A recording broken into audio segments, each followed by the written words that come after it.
I recently faced a daunting task. I had 5 stacks of books that I had removed from the shelves of my home office and taken downstairs to put on the shelves of my home library. Now you might think, well, what's so hard about that? Just stick them on the shelves. But I like to arrange my books by subject and the history books by time period so I can find them easily. So the challenge was to figure out where each book in those 5 stacks should go and to shift the existing books down on the shelves in order to make room for them. It seemed pretty daunting. I set aside a Saturday to tackle the project, but then on Thursday I got an idea. Why don't you just sort the stacks into subjects this morning? It will take only a few minutes, and then you can see how much room you will need in the various locations on the shelves. So I sorted the stacks. I put all of the geography books in one stack, and all of the ancient history books in another, and the Middle Ages books in a third. You get the idea. It took only about 10 minutes, and I felt like I had a better handle on where I was headed. On Friday, I got another idea. Today, why don't you just shift the existing history books down one shelf to prepare for this influx of new books? That shouldn't take long. So I spent maybe 10 minutes moving books to the next shelf down and getting some good strength training on my arms. Now the project didn't seem so daunting. In fact, with those 2 steps already done, it would only take maybe 10 minutes to tuck all of those stacks of books where they belonged. And who can resist finishing a task ahead of schedule when it would be so easy to do? So, of course, I finished on Friday, and I'm very happy with the results. The point is, big changes don't look so scary when you approach them step by step. And that's exactly what the Charlotte Mason approach to education does.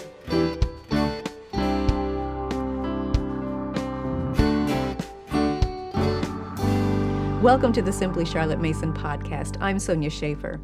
Today we want to talk about making the transition to 4th grade. It seems like that's a year when a lot of changes happen in a Charlotte Mason education. And they might look like big changes, but the key to remember is that those changes are not sudden or scary.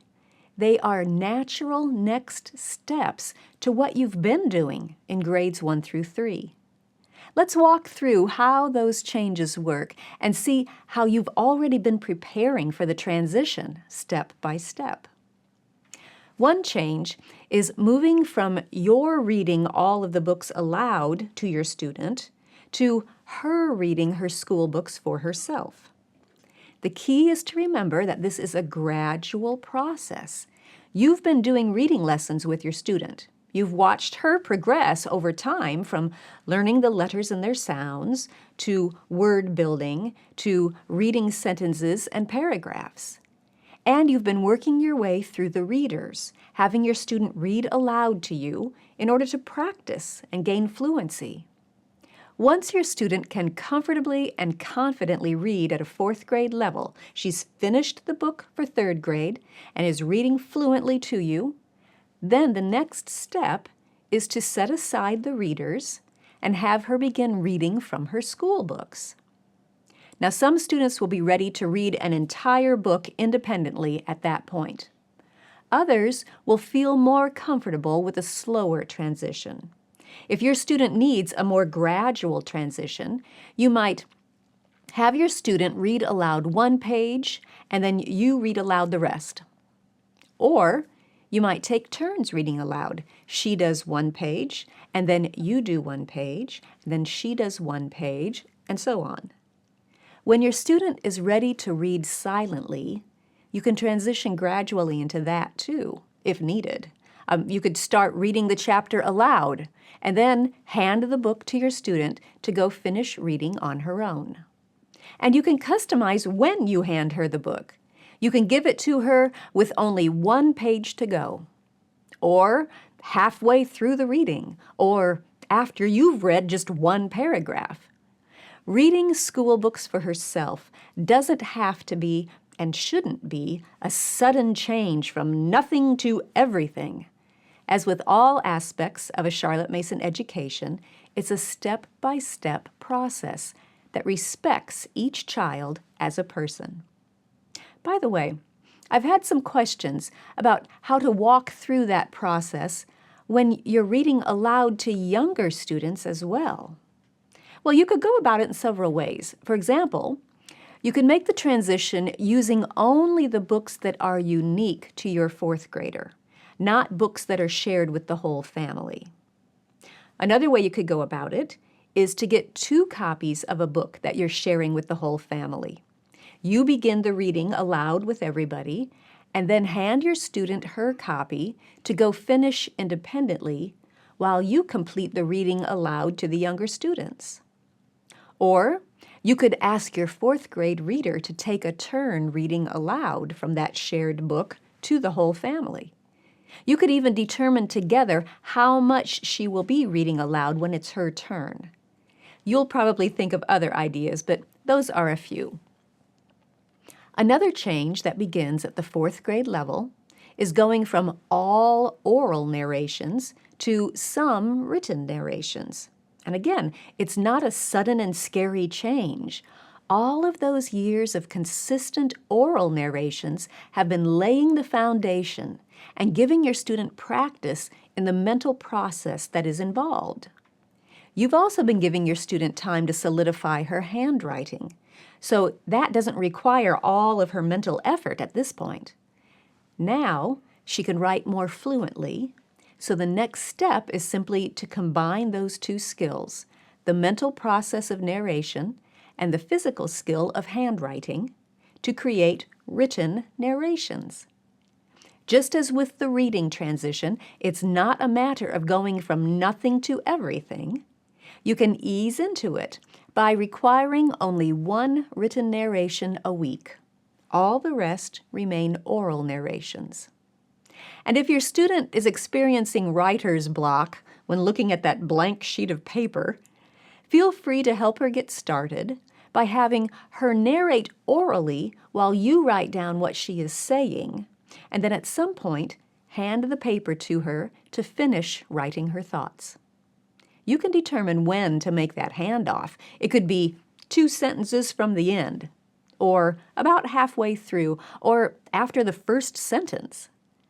As your student gains fluency and confidence in writing her narrations, you can gradually increase the number of written narrations that you require each week, but start with 1, step by step, as your student is ready. A third change that begins in fourth grade is doing dictation. But dictation is just transcription taken to the next level. Your student has been practicing getting a mental picture of words and writing them from memory during that previous step of transcription in third grade. Now, you're simply asking her to write more words from memory. But she doesn't have to memorize the sentence. You will tell it to her a phrase at a time so she can focus on the spelling. Well, that's dictation. And as she is ready, you can add in the capitalization and punctuation too. It's the logical next step. Another logical step and change is introducing the skill of typing. Now that your student is comfortable and fluent with handwriting, she can begin learning to type. It's a skill that is critical in this computer age. But keep in mind, your student is not facing all of these changes every day. They're spread out throughout the week and can be taken at your child's pace. 2 typing lessons a week are plenty for this next step.